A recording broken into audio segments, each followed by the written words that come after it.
नमस्कार मु दीपक सेनापति। आज शुणा अवलोकरा कहानीर त्रयोदश अध्याय आसने पादचाली। परिवेषण परशुराम बेहेरा।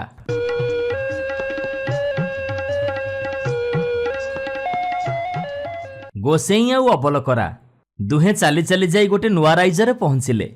सेतेबेलकु संध्या हो जाइथाए। सेठी गोटे चट्टी घर देखि विश्राम नेले। गोसेई अवलोकरा को कहिले, अरे अवलोकरा, आज तो संध्या हो गलानी, चले एठी आमे आज विश्राम करिबा, काली सकाळु उठी जुआडे जिबा। अवलोकरा गोसेई कथारे हाँ मारिला। गोसेई कहिले, ताहले आउ डेरी करूछु काहेकि? गंठुलीटाकू एठी रख, आउ मो ठारू किछि पैसा नहीं बजारु सौदापत्र करि आणे। आज एठी अरुआ डालमा करिबा, सकाळु सकाळु पुणी बाहरी जिबा। हौ गोसेई बोली कही अवलोकरा गोसेई ठारू पैसा नहीं बजार सौदा किनिबाकू गला। किछि समय परे बजार सौदा करी अवलोकरा आसी गोसेई पाखरे पहुंचिला। तरबर हे सौदा तक थोई देई गोसेई आगरे बसी पड़िला। गोसेई पचारिले, किरे आज पुणी तोर कौन हैला? पुणी कौन कौठी किछि देखिलु ना कौन? अवलोकरा कहिला, हाँ गोसेई, ए राजांको सिंहद्वार पाखरे देखिली गोटे फलक मरा हिछि गोसेई। सेथिरे लेखा अछि आसने पादचाली, भोजने काकबली, परदेशे उजागरी, पहिले कोप संघारी। गोसेई यार अर्थ मते बुझेई दियो, नहले तम गंठुली तम पाखरे रहिला, मु मोर एबे चलली। गोसेई चिंता कले, एमितिका अखाड़ुआ पिलाटको मु सांगरे आनिछि जे सबु दिन मते हटहटा करूछि। गोसेई टिके चुप रहिले आउ कहिले, अच्छा अच्छा एई कथा, ठीक अछि, सबु कथा मु तते गोटी गोटी करी बुझेई देबी। तू जा, सबुदिने जेमती भात पानी बसेई दऊ, चुली रे आगो भात पानी सजाड़, तापरे मो पाखरे आसी बसिबू, कथा शुणुथिबु आउ रोसई चलीथिबो। अवलोकरा सेया कला। चुली रे भात हांडी बसेई देई गोसेई पाखरे आसी बसी पड़िला। गोसेई कहिले, पका कमल पोत छता, शुणु अवलोकरा कहूची कथा। एथर गोसेई कथा आरंभ कले। गोटिए ब्राह्मण थाए जे तार अहिसुलक्षणी झियो। समस्तंक घरे लक्ष्मी पूजा गुरुवार होउथाए। खीरी पिठा मह मह बासुथाए। झियोटी भाबुथाए, आम घरे एसबु काहींकि होउनी? झियोटी एसबु कथा मने मने विचार करी कांदी पकाउथाए। ब्राह्मण कहिला, आलो झियो तू कांदुचु काहींकि? आम घरे गुरुवार पूजा होउनी बोली? मारे, आमर तो 3 ओळीरे ओळीए चुली भी जळुनी। आमे मा कोठू कोण आनिबा जे लक्ष्मी पूजा करिबा? हौ भाग्य परीक्षा कर, मु तते श्लोकटीए लिखि दउची, तू ने। जिए तते 400 टंका दब, ए श्लोकटी ताकू दबू। धाड़ीकू 100 टंका, बुझिलु तो? झियो तालपतरे लेखा होइतिबा श्लोकटी को पढ़िला। आसने पादचाली, भोजने काकबली, परदेशे उजागरी, पहिले कोप संघारी। एई 4 धाड़ी को 400 टंका। जी शुणिला से हसिकी उड़ेई देला। हेले ए दुनिया सबु मनीष कौन समान? सबु मन कौन एकापरी? जणे महाजन झियोटी को डाकी श्लोकटी को पढ़िला। ता मन को पाईगला। से ता मुणी खोली झियो हाथ को 400 टंका बढ़ई देला। मन खुशी रे झियो घर को फेरिला। एमिति दिनकर कथा। बेपार बणिज्य पाई महाजन विदेश को गला। बंदर रे खियर बार हवा लगी जणे भंडारी खोजिला। से भंडारीटी विदेशी बोईतियाळू को मारी टंका टोकर सबु लुटी निए। उंचा दोताला कोठारे से गोटे मखमली आसन पकई थाए। विदेशी खियर हवा लगी आसीबा मात्रे से आसनटी तळकू गली पड़े। तापरे से पड़िकी मरी जाए, नहले दुकु दुकु होउथाए। आउ तापरे भंडारी आसी ताकू मारी दिए, आउ तार सबु टंका पैसा लुटी निए। एमती ठक बेउसा तार बहुत दिन हेला चली थाए। महाजन जाई खियर हवा पाई सेठी पहुंचिला। बारिक महाजन को आसनटी देखई देला। महाजन तो श्लोक पढ़िछि, आसने पाद चाली। हठात से आसन रे बसी न पड़ी ता उपरे पाद थोई परखिला। टिकिए चाप दबा मात्रे आसनटी तळकू दबिगला। महाजन कहिला, अरे पाजी, तू तो गोटे मनीष मरा, तते मु आजी उचित दंड देबी। भंडारी महाजन को गोड़ तले पड़ी जाई कहिला, ये 500 टंका नियंतु महाजने, मो अपराध क्षमा करंतु। महाजन कहिला, जदि मु एई कथा राजांकु जणेइबी ताहले राजा तते निश्चय सुली रे बसई देबे। जदि तू भलो चाहुचु ताहले ए जागा छाड़ी तू शीघ्र पळेई जा। भंडारी मुठी बांधी पळेइबाकू बाट पाइलानी। तापरे महाजन गाधुआ पाधुआ करी जलखिया करिबा पई गोटे गुड़िया दुकान रे पहुंचिले। से गुड़ियाटा भी सेमती मनीष मरा। से विदेशी मानंकु जलखिया रे विष देकी मारे। तार सबु जिनिस पत्र हरनचाल करे। महाजन जलखिया खाइबा पूर्वरु ତାଙ୍କର ଶ୍ଲୋକ କଥା ମନେ ପଡ଼ିଲା। ଭୋଜନେ କାକ ବଳି। ଏଣୁ ପ୍ରଥମେ ସେ ଗୋଟିଏ ମିଠେଇ କୁଆକୁ ଖାଇବାକୁ ଦେଲେ। ବିଷ ମିଶିଥିବା ମିଠେଇଟି ଖାଇ କୁଆଟି ଟଳି ପଡ଼ିଲା। ତାପରେ ମହାଜନ ଗୁଡ଼ିଆକୁ କହିଲେ, ଆରେ ତୁ ବିଷ ଦେଇକି ଲୋକମାନଙ୍କୁ ମାରୁଛୁ? ରହ, ମୁଁ ଯାଉଛି, ଏଇ କଥା ରାଜାଙ୍କୁ କହିବି। ଗୁଡ଼ିଆ ମହାଜନଙ୍କ ଗୋଡ଼ ତଳେ ପଡ଼ି କହିଲା, ମୋତେ କ୍ଷମା କରନ୍ତୁ ମହାଜନେ, ଏଇ 500 ଟଙ୍କା ନିଅନ୍ତୁ, ମୋ ଅପରାଧ ମାର୍ଜନା କରନ୍ତୁ। ମହାଜନ କହିଲେ, ସତ୍ୟ ସତ୍ୟ ସତ୍ୟ ତ୍ରିବାର ସତ୍ୟ କର। ଏମିତିକା କାମ ତୋ ଜୀବନରେ ତୁ ଆଉ କେବେ ବି କରିବୁନି। ଯଦି କେବେ ଶୁଣେ ତୁ ଏମିତି କାମ କରିଛୁ ବୋଲି ତତେ ମୁଁ ଶୁଳିରେ ବସିବାର ବ୍ୟବସ୍ଥା କରାଇଦେବି। ତାପରେ ମହାଜନ ଅନ୍ୟ ରାଜ୍ୟକୁ ବଣିଜ କରିବାକୁ ଗଲେ। ସେ ରାଜ୍ୟରେ ପଦ୍ମାବତୀ ବୋଲି ଜଣେ ରାଣୀ ରାଜ୍ୟ ଶାସନ କରୁଥାନ୍ତି। ସେ ପ୍ରତ୍ୟେକ ଦିନ ଜଣକୁ ବିବାହ କରନ୍ତି। ତାଙ୍କୁ ଯିଏ ବିବାହ କରନ୍ତି ସେଦିନ ସେ ରାଜା ହୁଅନ୍ତି। ହେଲେ ସକାଳକୁ ସେ ମରିକି ଶୁଅନ୍ତି। ଏମିତି ସବୁଦିନ ଚାଲିଥାଏ। ମହାଜନ ଦେଖିଲେ ଏମିତି ଜଣଙ୍କ ଘରେ ବାପ ପୁଅ କଥାବାର୍ତ୍ତା ହେଉଛନ୍ତି। ବାପ କହୁଛି ମୁଁ ରଜା ହେବି, ପୁଅ କହୁଛି ନା ବାପା ମୁଁ ରଜା ହେବି। ବାପ କହୁଛି ଆଣ୍ଠୁକୁଡ଼ା ହେଇ ବଞ୍ଚିବା ଠାରୁ ରାଜା ହେଇକି ମରିବା ବହୁତ ଭଲ। ମହାଜନ ପଚାରିକି ବୁଝିଲେ, ଏ ରାଜ୍ୟରେ ରାଜା ହେବାର ଅର୍ଥ ମରିବା। ପ୍ରଜାମାନଙ୍କ ଭିତରେ ପାଳି କରି ଜଣେ ଜଣେ ରାଜା ହେଉଥାନ୍ତି। ଆଜି ୟାଙ୍କର ପାଳି ପଡ଼ିଛି। ମହାଜନ କହିଲେ, ତମେ କିଛି ଚିନ୍ତା କରନି, ଆଜି ମୁଁ ରଜା ହେବି। ବାପ ପୁଅ ଉଭୟ କହିଲେ, ଆପଣ ହେଉଛନ୍ତି ବିଦେଶୀ ଲୋକ, ପୁଣି ଆମର ଅତିଥି, ଆମ ପାଇଁ ଆପଣଙ୍କ ଜୀବନ କାହିଁକି ଯିବ? ମହାଜନ କିନ୍ତୁ ଜିଦ୍ ଧରି ବସିଲେ। ଶେଷରେ ସେ ରାଜା ହେବାକୁ ଗଲେ ଆଉ ପଦ୍ମାବତୀ ରାଣୀଙ୍କୁ ବିବାହ କଲେ। ରାତିରେ ଉଆସରେ ଶୋଇଲା ବେଳେ ତାଙ୍କର ସେଇ ଶ୍ଲୋକଟି ମନେ ପଡ଼ିଲା, ପରଦେଶେ ଉଜାଗରୀ। ମହାଜନ ନ ଶୋଇକି ଉଜାଗର ରହିଲେ। ରାତି ଅଧ ବେଳକୁ ରାଣୀ ପଦ୍ମାବତୀଙ୍କ ନାକପୁଡ଼ାରୁ 2ଟି ସରୁ ସରୁ ସାପ ବାହାରିକି ଘର ସାରା ବୁଲିଲେ। ରାଜାଙ୍କ ଶୋଇବା ସ୍ଥାନ ଖୋଜିଲେ। ରାଜାଙ୍କୁ ନ ପାଇ ଫେରି ଯାଉଥିଲା ବେଳେ ମହାଜନ ସେ ସାପ 2ଟାକୁ ଖଣ୍ଡାରେ ହାଣିଦେଲେ। ରାତି ପାହିଲା ଆଉ ମଡ଼ାଚଣ୍ଡିଆ ଆସି ଦୁଆରେ ପହଞ୍ଚିଲେ। ଦେଖିଲେ ଦୁଆର ପଡ଼ିଛି ଆଉ ରାଜା ବି ବଞ୍ଚିଛନ୍ତି। ୟା ପରେ ରାଇଜ ସାରା ଆନନ୍ଦ ଉତ୍ସବ ଲାଗିଗଲା। ମହାଜନ ସେ ରାଜ୍ୟରେ ରାଜା ହେଇ ବହୁକାଳ ପରେ ନିଜ ରାଜ୍ୟକୁ ଫେରିଲେ। ଘରକୁ ଫେରି ଆସି ଦେଖନ୍ତି ତ ତାଙ୍କ ସ୍ତ୍ରୀ ପାଖରେ ଜଣେ ଯୁବକ ଶୋଇଛି। ଉଭୟଙ୍କୁ ହାଣିଦେବା ପାଇଁ ଖଣ୍ଡା ଉଞ୍ଚେଇଲେ। ଏତିକିବେଳେ ତାଙ୍କର ଶ୍ଲୋକର ଶେଷ ପାଦ ମନେ ପଡ଼ିଲା, ପହିଲେ କୋପ ସଂହାରୀ। ତା ମାନେ ନ ବୁଝି ନ ସୁଝି କିଛି କାମ କରିବା ଠିକ୍ ନୁହଁ। ତାପରେ ସେ ଅପେକ୍ଷା କଲେ। ପରେ ଶୁଣିଲେ ଯୁବକଟି କହୁଛି, ବୋଉ ସକାଳ ହେଲାଣି, ଉଠୁ। ମହାଜନ ବୁଝିଗଲେ, ଇଏ ମା ଆଉ ଇଏ ପୁଅ, ପୁଣି ଇଏ ହେଉଛି ମୋ ପୁଅ। ମୁଁ କି ଭୁଲ କରିବାକୁ ଯାଉଥିଲି? ଇଏ ଯେତେବେଳେ ପେଟରେ ଥିଲା ମୁଁ ବିଦେଶ କରିବାକୁ ଯାଇଥିଲି, ଏବେ ଆସି ସେ ଏତେ ବଡ଼ ହେଲାଣି। ୟା ପରେ 3 ଜଣଙ୍କର ଦେଖା ଚାହାଁ ହେଲା ଆଉ ବାପ ପୁଅ ସେଇଠି ଚିହ୍ନା ଚିହ୍ନି ହେଲେ। ୟା ପରେ ସେ ନିଜ ସ୍ତ୍ରୀ ଆଉ ପିଲାଙ୍କୁ ରାଜା ହେଇଥିବା ରାଜ୍ୟକୁ ନେଇଗଲେ। ଆଉ ତାପରେ ମୂଲ୍ୟବାନ ଶ୍ଲୋକଟି ଦେଇଥିବା ସେହି ବ୍ରାହ୍ମଣ ଝିଅକୁ ଖୋଜି ବହୁତ ଧନରତ୍ନ ପୁରସ୍କାର ଦେଲେ।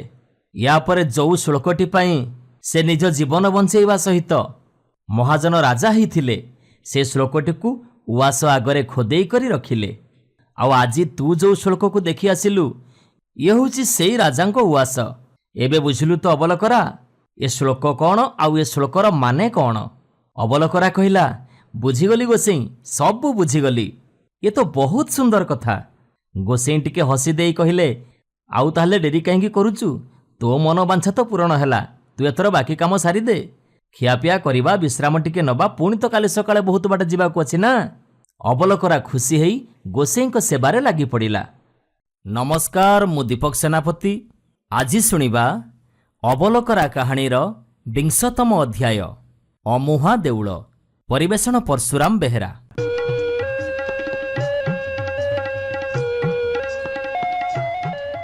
ଅବଲକରା ଆଉ ଗୋସେଇଁ 2 ଜଣ ଯାକ ବାଟ ଚାଲି ଚାଲି ଗୋଟେ ଗାଁ ମୁଣ୍ଡରେ ପହଞ୍ଚିଲେ। ସେଇ ଗାଁ ମୁଣ୍ଡରେ ଥିଲା ଗୋଟେ ଶିବ ମନ୍ଦିର, ଆଉ ଶିବ ମନ୍ଦିର ପାଖରେ ଥିଲା ଗୋଟେ ସୁନ୍ଦର ପୋଖରୀ। ଗୋସେଇଁ କହିଲେ, ଏଇ ହେଉଛି ଆମ ପାଇଁ ସବୁଠୁ ନିରାପଦ ସ୍ଥାନ। ବୁଝିଲୁ, ଆଜି ଏଇ ଶିବ ମନ୍ଦିର ବେଢ଼ାରେ ରାତିଟା କଟେଇଦବା। ଅବଲକରା ଗୋସେଇଁଙ୍କ କଥାରେ ସମ୍ମତି ଜଣେଇଲା।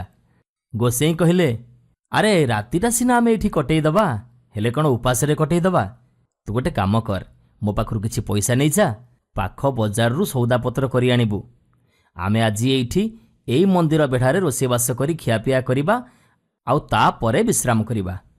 ଅବଲକରା ହଁ ମାରିଲା। ଗୋସେଇଁଙ୍କ ପାଖରୁ ପଇସା ନେଇ ସଉଦା ଆଣିବାକୁ ଗଲା। କିଛି ସମୟ ପରେ ଫେରି ଆସିଲା। ସଉଦା ବ୍ୟାଗଟାକୁ ଗୋସେଇଁଙ୍କ ଆଗରେ ଥୋଇଦେଲା। ଗୁମ୍ ମାରି ବସି ପଡ଼ିଲା। ସବୁଦିନ ପରି ଗୋସେଇଁ ପଚାରିଲେ, ବୁଝିଲୁ ଅବଲକରା, ତୋର ଏଇ ଚିଡ଼ଚିଡ଼ା ପ୍ରକୃତି କେବେ ଯିବନି ବୁଝିଲୁ? ଆରେ ମୁଁ ବୁଝୁଛି ତୁ ଆଜି ନିଶ୍ଚୟ କେଉଁଠି କିଛି ଦେଖିକି ଆସିଛୁ। ଯଦି ଦେଖିକି ଆସିଛୁ ତାହେଲେ କହ, ମୁଁ ତ ସନ୍ଦେହ ଦୂର କରିବା ପାଇଁ ପୁରା ସବୁବେଳେ ପ୍ରସ୍ତୁତ। ତାପରେ ଅବଲକରା ହସି ଦେଇ ଗୋସେଇଁଙ୍କୁ ପଚାରିଲା, ଗୋସେଇଁ, ସଉଦା ନେଇ ଆସିବା ସମୟରେ ଏଇ ସହରରେ ଦେଖିଲି ଗୋଟେ ଦେଉଳ। ତାକୁ ସବୁ ଲୋକମାନେ କହୁଛନ୍ତି ଅମୁହାଁ ଦେଉଳ। ଆଚ୍ଛା ଗୋସେଇଁ, ମୋତେ ଆଗ ଟିକେ ବୁଝେଇଦେଲ, ଦେଉଳ ତ ଦେଉଳ, ପୁଣି ଅମୁହାଁ ଦେଉଳ କ'ଣ? ପଣ୍ଡିତ ଟିକେ ହସିଦେଲେ ଆଉ କହିଲେ, ଆଚ୍ଛା ଆଚ୍ଛା ଠିକ୍ ଅଛି, ଏ କଥାର ରହସ୍ୟ ମୁଁ ତୋତେ କହିବା ଆଗରୁ ମୋ ସାଙ୍ଗରେ ଚାଲ ଗୋଡ଼ ହାତ ଧୋଇକି ଆସିବା ପୋଖରୀରୁ। ତାପରେ ବସିବୁ, ଆଉ ତାପରେ ତୁ ମୋ ପାଖରେ ବସିବୁ। ମୁଁ କଥା କହିବି, ତୁ ଶୁଣିବୁ। ଅବଲକରା ଆଉ ଗୋସେଇଁ ପୋଖରୀରେ ଗୋଡ଼ ହାତ ଧୋଇଲେ। ତାପରେ ମନ୍ଦିର ବେଢ଼ାରେ ଆସି ଦୁହେଁ ବସିଲେ। ଗୋସେଇଁ କହିଲେ, ପକା କମଳ ପୁଅ ତ ଛତା, ଶୁଣୁ ଅବଲକରା ଏବେ କହୁଛି କଥା। ଦୁହେଁ ଗୋଡ଼ ହାତ ଧୋଇକି ଆସିଲେ। ଆଉ ତାପରେ ଗୋସେଇଁ କହିଲେ, ଅବଲକରା, ସବୁଦିନ ପରି କଥା ଶୁଣିବା ଆଗରୁ ଆଗେ ଯା ଭାତ ପାଣି ଯୋଗାଡ଼ କର। ତା ନହେଲେ କଥା ସରିଲା ବେଳକୁ ସମୟ ହେଇଯାଇଥିବ, ଆଉ ସେତେବେଳକୁ ରୋଷେଇ କରି ହେବନି, ସେମିତି ଉପାସ ଶୋଇବାକୁ ପଡ଼ିବ, ବୁଝିଲୁ? ଅବଲକରା କହିଲା, ହଉ ଠିକ୍ ଅଛି ଗୋସେଇଁ। ତାପରେ ଅବଲକରା ରୋଷେଇ ଯୋଗାଡ଼ କରିଦେଇ ଚୁଲିରେ ଭାତ ହାଣ୍ଡି ବସେଇ ଦେଇ ଆସି ଗୋସେଇଁଙ୍କ ପାଖରେ ବସିଲା। ଆଉ ଗୋସେଇଁ କହିଲେ, ପକା କମଳ ପୁଅ ତ ଛତା, ଶୁଣୁ ଅବଲକରା ଏବେ କହୁଛି କଥା। ପାନ ଖଣ୍ଡେ ପାଟିରେ ପୂରେଇ ଗୋସେଇଁ କଥା ଆରମ୍ଭ କଲେ। ରାଇଜର ନାଁ ହେଉଛି ଅମରାବତୀ। ସେଇଠି ଜଣେ ରାଜା ରାଜୁତି କରୁଥିଲେ, ବୁଝିଲୁ ଅବଲକରା? ତାଙ୍କର ଗୋଟିଏ ବୋଲି ଝିଅ, ନାଁଟି ତାର ଶଶିସେଣା। ଭାରି ସୁନ୍ଦରୀ। ରାଜା ତାକୁ ବହୁତ ଆଦର କରନ୍ତି।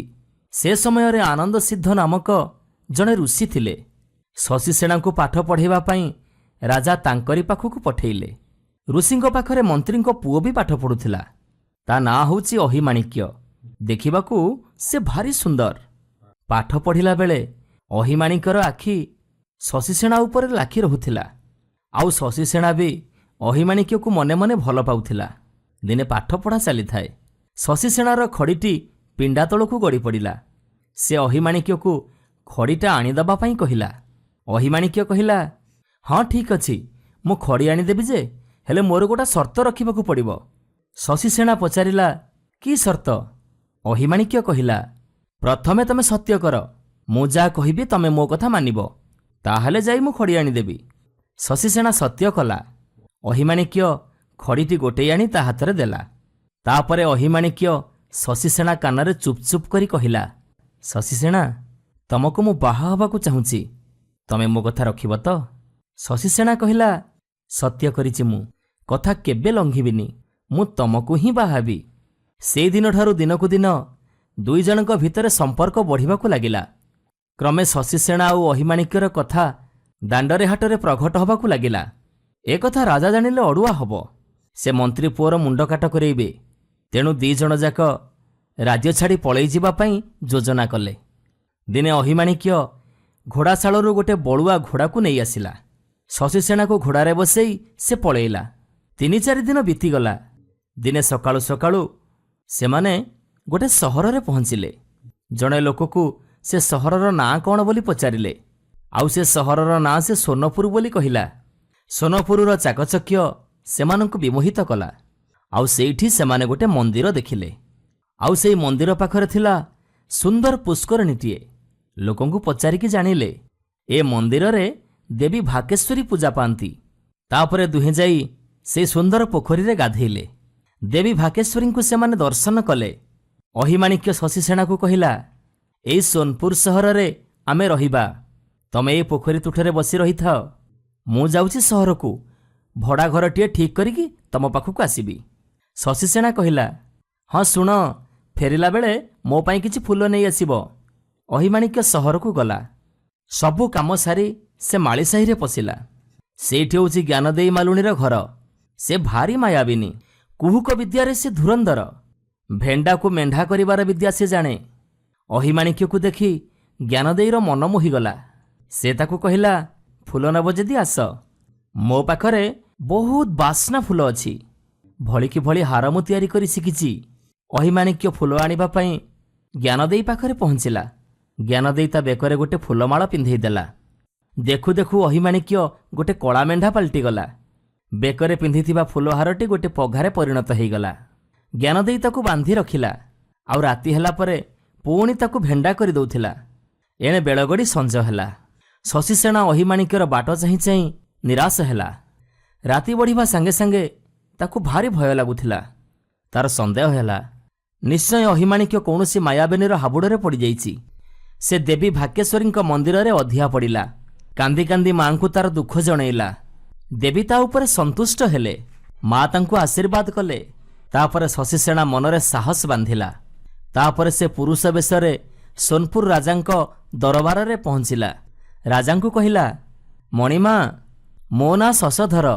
ଦୟାକରି ମୋତେ ଆପଣଙ୍କର ଜଣେ କର୍ମଚାରୀ ଭାବରେ ନିଯୁକ୍ତି ଦିଅନ୍ତୁ। ମଣିମା, ମୁଁ ବହୁତ ଅସମ୍ଭବ କାର୍ଯ୍ୟ ସମ୍ଭବ କରିପାରିବି। ରାଜା ତାଙ୍କୁ ଜଣେ କର୍ମଚାରୀ ଭାବରେ ନିଯୁକ୍ତି ଦେଲେ।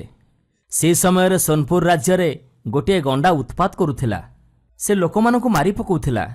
ତାକୁ ମାରିବା ପାଇଁ ରାଜା ସୈନ୍ୟ ସାମନ୍ତ ଲଗେଇଥିଲେ, ହେଲେ କେହି ଜଣେ ବି ଗଣ୍ଡା ପାଖକୁ ଯାଇପାରୁନଥିଲେ। ଭୟରେ ପ୍ରଜାମାନେ କବାଟ କିଳି ଘରେ ରହୁଥିଲେ। ରାଜା ଡେଙ୍ଗୁରା ଦେଇଥିଲେ, ଯିଏ ସେ ଗଣ୍ଡାକୁ ମାରିଦେବ ସେ ତାକୁ ପୁରସ୍କାର ଦେବେ। ଦିନେ ଶଶଧର ରାଜାଙ୍କୁ କହିଲା, ମଣିମା, ମୋତେ ଆଦେଶ ଦିଅନ୍ତୁ, ଗଣ୍ଡାକୁ ମୁଁ ମାରିକି ଆସିବି। ରାଜା ଶଶଧରର ମୁହଁକୁ ଥରେ ଅନେଇଲେ। ତାପରେ ତାକୁ ଆଦେଶ ଦେଲେ ଗଣ୍ଡା ମାରିବା ପାଇଁ। ଶଶଧର ଗଣ୍ଡା ପାଖକୁ ଧାଇଁଲା। ଗଣ୍ଡା ଆଉ ଶଶଧର ଭିତରେ ଭୀଷଣ ଯୁଦ୍ଧ ହେଲା। ଶେଷରେ ଶଶଧର ଗଣ୍ଡା ବେକରେ ଚୋଟ ମାରିଲା। ଗଣ୍ଡାର ମୁଣ୍ଡ ଆଉ ଗଣ୍ଡି ଅଲଗା ହୋଇଗଲା। ଗଣ୍ଡା ମୁଣ୍ଡକୁ ଧରି ଶଶଧର ରାଜାଙ୍କ ପାଖରେ ପହଞ୍ଚିଲା। ରାଜା ଦେଖି ବହୁତ ଖୁସି ହେଲେ। ସେ ଶଶଧରକୁ ନିଜ ରାଜ୍ୟରୁ କିଛି ଭୂମି ଦେଲେ। ଚନ୍ଦ୍ରାବଳୀ ନାମରେ ତାଙ୍କର ଜଣେ ଝିଅ ଥିଲା। ଶଶଧରକୁ ସେ ତାଙ୍କ ଝିଅ ସହିତ ବାହା କରେଇଦେଲେ। ଶଶଧର କିନ୍ତୁ ରାଜାଙ୍କୁ କହିଲା, ମଣିମା, ମୋର ଗୋଟେ ବ୍ରତ ଅଛି। ଗୋଟିଏ ବର୍ଷ ପାଇଁ ମୁଁ ଚନ୍ଦ୍ରାବଳୀଙ୍କ ଠାରୁ ଅଲଗା ରହିବି। ୟା ଭିତରେ ଆପଣ ସପ୍ତଦେଉଳ ନିର୍ମାଣ କରିଦିଅନ୍ତୁ। ଯେଉଁଦିନ ମୋ ବ୍ରତ ପୂରିବ ସେଇଦିନ 1,00,000 ବୋଦା ବଳି ପଡ଼ିବେ। ଶଶଧରଙ୍କ କଥାରେ ରାଜା ରାଜି ହୋଇଗଲେ। ଏଣେ ଶଶଧର ରୂପରେ ଥିବା ଶଶିସେନା ଅହିମାଣିକ୍ୟର ସନ୍ଧାନରେ ଥାଏ। ଦେଖୁ ଦେଖୁ ବର୍ଷଟିଏ ପୂରିଲା। ସପ୍ତଦେଉଳର ପ୍ରତିଷ୍ଠା ପାଇଁ ଆୟୋଜନ ହେଲା। ବହୁ ଦୂର ଦୂର ଗାଁରୁ ଲୋକମାନେ ସୋନପୁର ଆସିବାକୁ ଲାଗିଲେ। ସୋନପୁର ସହର ଲୋକଗହଳିରେ ପୂରିଗଲା। ସବୁଆଡ଼େ ସପ୍ତଦେଉଳର ଚର୍ଚ୍ଚା ହେଲା। ଦିନେ ସଞ୍ଜବେଳେ ଜ୍ଞାନଦେଇ ମେଣ୍ଢାକୁ ଭେଣ୍ଡା କଲା। ସେତେବେଳେ ଅହିମାଣିକ୍ୟ କହିଲା, ଜ୍ଞାନଦେଇ, ସପ୍ତମନ୍ଦିର ଦେଖିବା ପାଇଁ ମୋର ଭାରି ଇଚ୍ଛା। ମୋତେ ଟିକେ ତମେ ସେଇଠିକି ନେଇଯାଆନ୍ତନି। ଜ୍ଞାନଦେଇ ରାଜି ହୋଇଗଲା। ସେ ଅହିମାଣିକ୍ୟକୁ ନାରୀ ବେଶରେ ସଜ କଲା। ଦୁହେଁ ମିଶି ସପ୍ତମନ୍ଦିର ଦେଖିବାକୁ ଆସିଲେ। ସେଇଠି ଶଶଧର ଛିଡ଼ା ହୋଇଥିଲା। ଅହିମାଣିକ୍ୟର ଆଖି ପଡ଼ିଗଲା ତାରି ଉପରେ। ତା ମୁହଁ ଦେଖି ସେ ଜାଣିଗଲା, ଇଏ ଶଶିସେନା ଛଡ଼ା ଆଉ କେହି ନୁହଁ। ଅହିମାଣିକ୍ୟ ଜ୍ଞାନଦେଇଠାରୁ କିଛି ଦୂରକୁ ଚାଲିଗଲା। ଏଣେ ତେଣେ ଦେଖି ସେ ମନ୍ଦିର କାନ୍ଥରେ ଲେଖିଲା, ଶଶିସେନା, ମୁଁ ତମର ଅହିମାଣିକ୍ୟ। ମୁଁ ଜ୍ଞାନଦେଇ ମାଲୁଣୀ ଘରେ ଅଛି। ସେ ମୋତେ କଳା ମେଣ୍ଢା କରି ରଖିଛି। ତମେ ମୋତେ ତା କବଳରୁ ଉଦ୍ଧାର କର। ମନ୍ଦିର ଦେଖିସାରି ଅହିମାଣିକ୍ୟ ଆଉ ଜ୍ଞାନଦେଇ ଘରକୁ ଫେରିଲେ। ତା ପରଦିନ ମନ୍ଦିର କାନ୍ଥ ଉପରେ ଶଶଧରର ଆଖି ପଡ଼ିଲା। ସେ ଅକ୍ଷରତକ ପଢ଼ିସାରି ପୁଣି ତାକୁ ଲିଭେଇଦେଲା।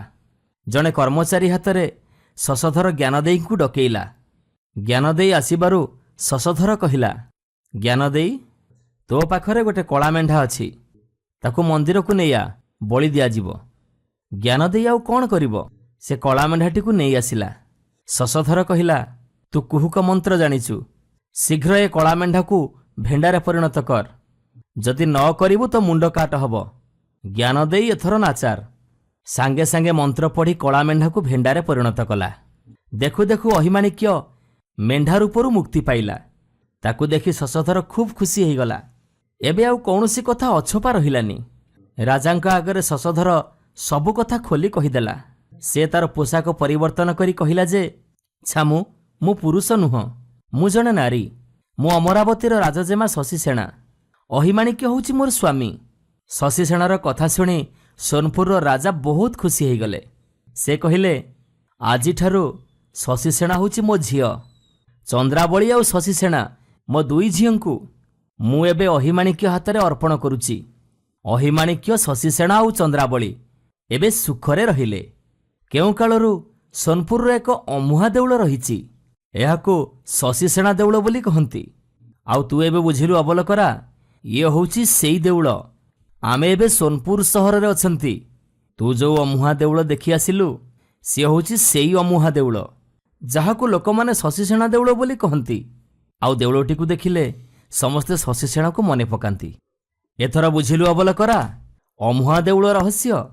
ଅବଲକରା ହସି ଦେଇ କହିଲା, ହଁ ଗୋସେଇଁ। ତାପରେ ଗୋସେଇଁ କହିଲେ, କଥା ତ ଶୁଣିଲୁ, ଏବେ ଆଉ ଡେରି କାହିଁକି? ବଢ଼ାବଢ଼ି କରି ଖିଆପିଆ କରିବା, ବିଶ୍ରାମ କରିବା, ପୁଣି କାଲି ସକାଳକୁ ବାଟ ଚାଲିବାକୁ ଅଛି। ଅବଲକରା କହିଲା, ହଉ ଗୋସେଇଁ,